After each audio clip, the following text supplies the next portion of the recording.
ओम साई राम, जय साई राम। आज मैं आपको एक ऐसे ग्रंथ के बारे में बताने जा रही हूँ जो बहुत चमत्कारी है और बाबा ने खुद लिखवाया इस ग्रंथ को हेमंत पंत के द्वारा। तो ये साईं सचित्र है। इसके बारे में मैं आपको बताना चाहूँगी कि इसमें कितनी शक्ति है। इस ग्रंथ में इतनी शक्ति है बाबा की कि हर पल हर घड़ी चमत्कार होते हैं बाबा के। और इसका पठन करने से जो भी हमारी मुश्किलें हैं या हमारे जो भी हालात हैं वो ठीक होते हैं। तो साईं भक्तों, इसमें बाबा के पूरे जीवन काल, मतलब बाबा 60 साल तक शिरडी में रहे थे, तो उन्होंने क्या क्या चमत्कार किए और क्या क्या उनके साथ हुआ, कौन कौन उनके साथ थी, सारा कुछ इस बाबा की साईं सचित्र में लिखा हुआ है। तो साईं भक्तों, बाबा बहुत दयालु हैं। जब आप बाबा से जुड़ेंगे, आप इसका अध्ययन करेंगे तो आपकी सारी परेशानी दूर हो जाएगी, क्योंकि एक ऐसा ग्रंथ है जिसके पाठ करने से बड़ी मुश्किलें हल हो जाती हैं। और बाबा ने इसमें बहुत सारे चमत्कारों के बारे में लिखा है कि बाबा ने कितने चमत्कार किए हैं और किस किस के साथ चमत्कार हुआ है। उस समय भी बाबा चमत्कार करते थे और आज भी बाबा चमत्कार करते हैं। जो भी बाबा से जुड़ जाता है, बाबा उनके अंग संग रहते हैं और हर पल उनकी मदद करने के लिए तैयार हो जाते हैं। ऐसे हैं मेरे साईं जी।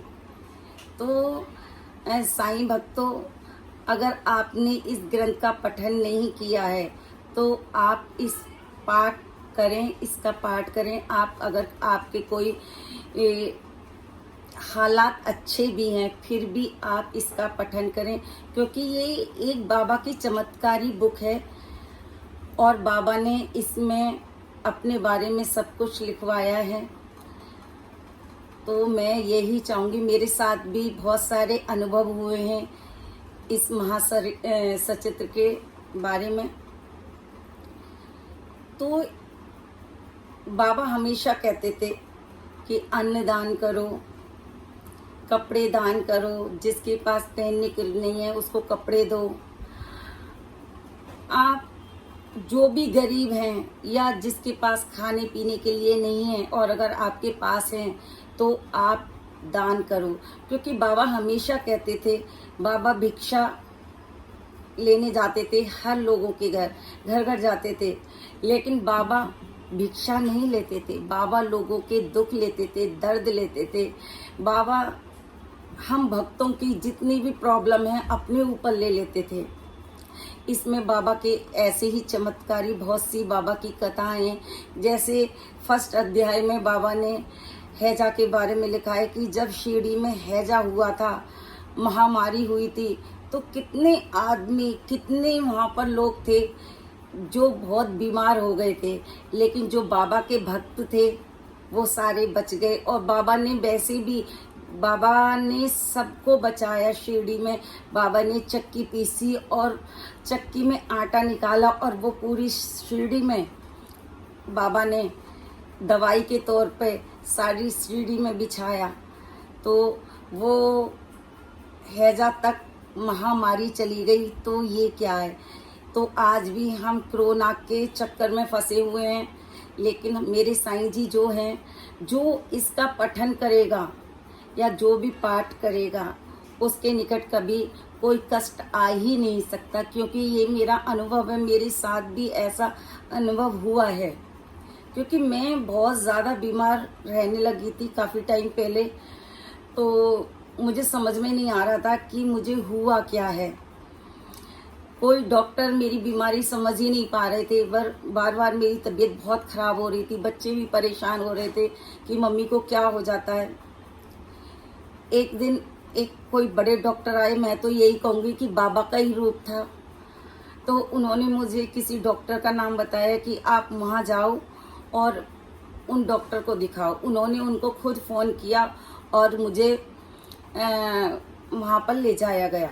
स्ट्रेचर बुलाया गया और मुझे उस पर लिटा के और ले जाया गया। मैं बहुत ज़्यादा बीमार हो गई थी। उन्होंने देखा और उन्होंने मेरी मेडिसिन वगैरह लिखी। मुझे कुछ दिन एडमिट भी रहना पड़ा, लेकिन मुझे अपने बाबा पर भरोसा था। डॉक्टर क्या है, मेरे डॉक्टर तो मेरे साईं जी हैं। बस मुझे बाबा पर विश्वास था, मुझे बाबा पर भरोसा था। बाबा ने, मैं 3-3 4-4 बार मेडिसिन लेती थी, जिसकी वजह से मैं उठ नहीं पाती थी। उसका साइड इफ़ेक्ट बहुत हो रहा था। तो बस मैंने बाबा से विनती की कि बाबा, आप ही मेरे डॉक्टर हो, आप ही मुझे सही करने वाले हो। मेरी अंतर आत्मा ने मुझसे कहा कि मैं इस साईं सचित का महापारायण करूं। तो मैंने बाबा का 1 हफ्ते वाला महापारायण का पाठ किया। 1 किया, 2 किया, ऐसे मैं पाठ करती रही और आज मैं आपके सामने हूँ और मुझे बाबा ने बिल्कुल ठीक कर दिया। ना मुझे मेडिसिन लेने की ज़रूरत है। तो मेरे साईं जी ऐसे ऐसे चमत्कार करते हैं भक्तों। अगर आपने बाबा का दामन पकड़ लिया तो आप बाबा के कृपा के पात्र बन जाते हैं। आप पर कृपा होती है, बाबा आपके अंग संग रहते हैं। बाबा कहते हैं चिंता मत करो, चिंता सबसे बड़ा दुख है। चिंता की जगह चिंतन करो। अगर आप चिंतन करेंगे तो ईश्वर के ऊपर सारी चिंताएं छोड़ दो। मेरे साईं जी के ऊपर सारी चिंताएं छोड़ दो कि अगर साईं जी के ऊपर चिंताएं छोड़ दी तो हमें चिंता करने की ज़रूरत नहीं है। हमारे साईं जी हमारे सिर पर हाथ रखेंगे और मेरे साईं जी यही कहेंगे कि मैं तुम्हारे साथ हूँ। मैं बहुत सारी बहनों के एक्सपीरियंस अनुभव देखती हूँ जो डालती हैं, जिनके साथ बाबा ने क्या क्या चमत्कार किए हैं। और मैं भी, मेरे साथ भी बाबा ने बहुत सारे चमत्कार किए हैं, मुझे ठीक किया है। आज मैं आपके सामने वीडियो बना के शेयर कर रही हूँ बाबा के बारे में। तो इस महासाईं सचित्र में इतनी शक्ति है। आप बाबा के बारे में जानना चाहते हैं, बाबा क्या करते थे, कैसे चमत्कार करते थे, तो आप इस महापारायण करें, इसका पाठ करें। अगर आपके पास टाइम नहीं है तो आप 1 पाठ डेली करें। आप खुद देखेंगे कि आपका जीवन कैसे बदल गया और क्या थी और क्या कर दिया। बाबा उजाले में ले आते हैं अपने भक्त का हाथ पकड़कर। तो साईं भक्तों, मैं यही कहूँगी कि इस महाशक्ति और महाग्रंथ का पठन आप ज़रूर करें। अगर आपके पास नहीं है तो किसी भी साईं मंदिर में जाएंगे या आप शिरडी जाते हैं, शिरडी में संस्थान बनी हुई है, बुक स्टोर बने हुए हैं, आप वहाँ से ये साईं सचित्र ले सकते हैं, जिसमें बाबा की अद्भुत चमत्कारी और बाबा क्या क्या चमत्कार करते हैं सब कुछ बाबा के बारे में है। और भक्तों, में हमेशा एक बात कहूँगी कि आप जब भी कहीं जाते हैं, आप ठीक भी हैं, आप बीमार नहीं हैं, फिर भी आप डेली बाबा की ऊदी जल में मिलाकर पिएं और माथे पर लगाएं, जिससे बाबा का आशीर्वाद हमेशा हमारे साथ रहेगा। ओम साई राम, जय साई राम।